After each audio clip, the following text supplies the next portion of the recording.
You wake up in the morning feeling heavy and tired. You feel a cloud of laziness covering your mind. You struggle to drag yourself out of your warm bed. You think it is just a lack of quality sleep. But what if the heaviness is not physical at all? What if there is a spiritual weight pressing on you? What if an invisible entity spent the entire night camping inside the cavities of your own body? We often think of Shaitan as an external whisperer. We imagine him standing far away giving us bad ideas. But the Prophet Muhammad warned us of a terrifying truth. He warned us that the devil can physically invade us. He does not just stand outside the door of your soul.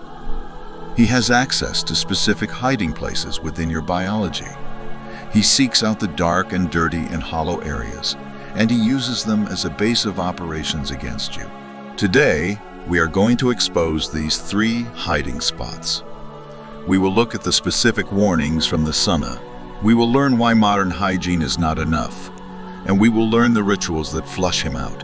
This is the untold story of the parasites of the unseen, and why the simple act of washing your nose might be the most important thing you do today to save your spiritual heart from corruption.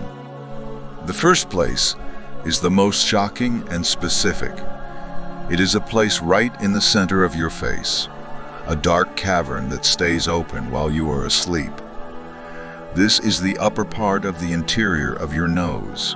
The Prophet Muhammad, peace be upon him, said clearly, "When one of you wakes up from his sleep, let him blow his nose 3 times with water, for indeed Shaitan spends the night in the upper nose." The Arabic word used is al-kaishum.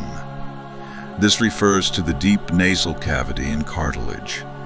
It is a warm and dark and damp place, the perfect environment for the filth of the Jinn. Why does he choose the nose of all places? Scholars say the nose is the gateway to the brain. It is the pathway of the breath of life. By sitting there, he can influence your mood instantly. Have you ever noticed how you feel when you wake up? You feel groggy and irritable and lazy to pray. You feel like there are knots tied on your head. This is the effect of his presence in your system. He sits there to make sure you do not smell the fragrance of Fajr. He sits there to make your breathing heavy and sluggish.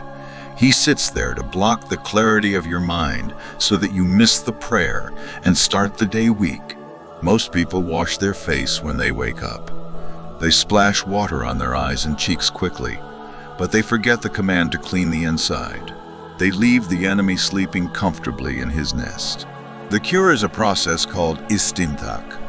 This is not just wetting the tip of the nose. It is sniffing water deep into the nasal passage and then blowing it out forcefully with the left hand. The Prophet commanded us to do this 3 times. Why 3 times and not just once or twice?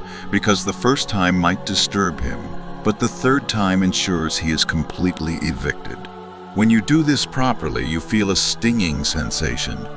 You feel the water reaching the bridge of the nose, but immediately after you feel a rush of clarity, it is like a spiritual fog has been lifted from you. The second place Shaitan hides is in your hands. Specifically, he hides underneath your fingernails. We see people today growing their nails very long. They paint them and decorate them for fashion. They think it looks beautiful and modern and stylish, but they do not realize they are building homes for devils. The Prophet Muhammad, peace be upon him, warned us. He told us to trim our nails and keep them short. He said, do not leave them for more than 40 days. And in another narration, he explained the terrifying reason. He said Shaitan sits or runs in the long nails. He uses the dirt and the space under the nail as a seat. Think about what you do with your hands daily. You eat your food with your hands. You touch your face and your body with your hands. If Shaitan is hiding under your nails, he contaminates everything. When you eat, he eats with you from your hand. When you touch your face, he transfers his bad energy. Long nails are a characteristic of wild beasts.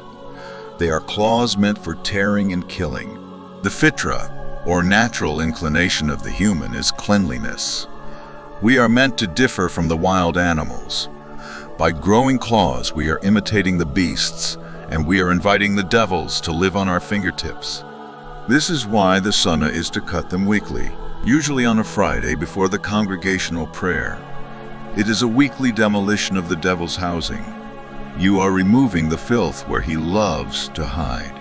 So look at your hands right now as you listen. Are your nails long enough to hide dirt underneath? If they are, then you are carrying a spiritual burden. Grab the clipper and remove the weight of the enemy.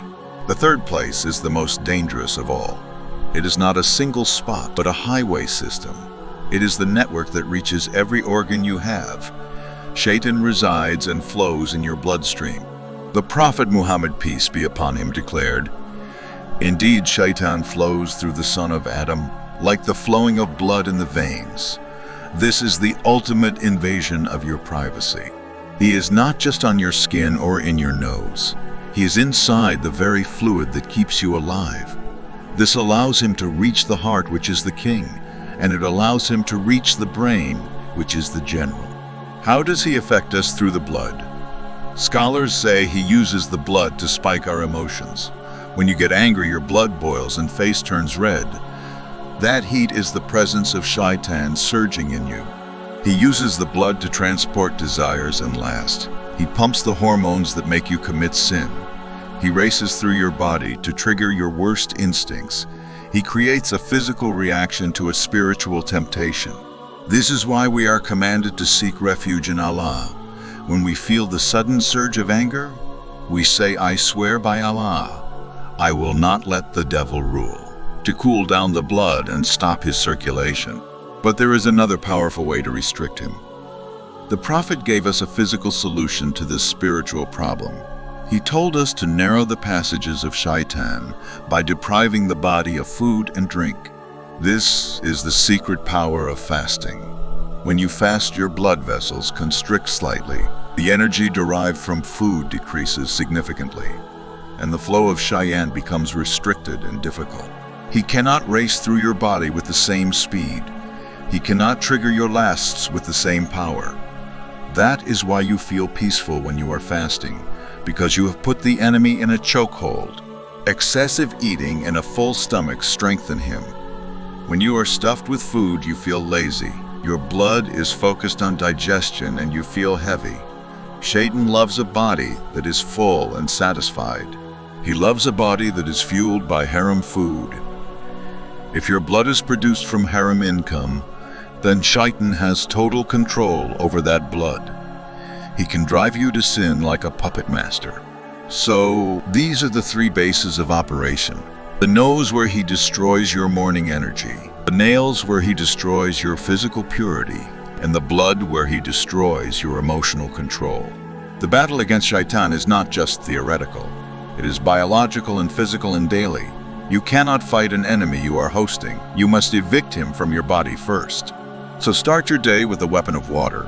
Sniff it deep into the nose and blow him out. Feel the pain of the water and enjoy the relief. Start your day with a clear and protected head. Check your hands and maintain your fitra. Do not let fashion dictate your spiritual safety. Keep your nails short and clean and humble. Do not let him hitch a ride on your fingertips. And guard your blood with the remembrance of Allah. Control your anger, which is his fuel. Fast when you can to restrict his movement. And eat only that which is pure and halal. Your body is a trust given to you by Allah. It is the temple of your soul and your faith. Do not let it become a hotel for the devils. Keep it clean and keep it guarded and keep it pure. We ask Allah to protect our bodies from the accursed. We ask him to cleanse us from the inside out. We ask him to give us the strength to follow the sunnah and to make our bodies forbidden for the fire. The war is not just happening in the world outside. The war is happening in your veins and your nose. Win the war inside your own body first, and then you will be victorious in the world.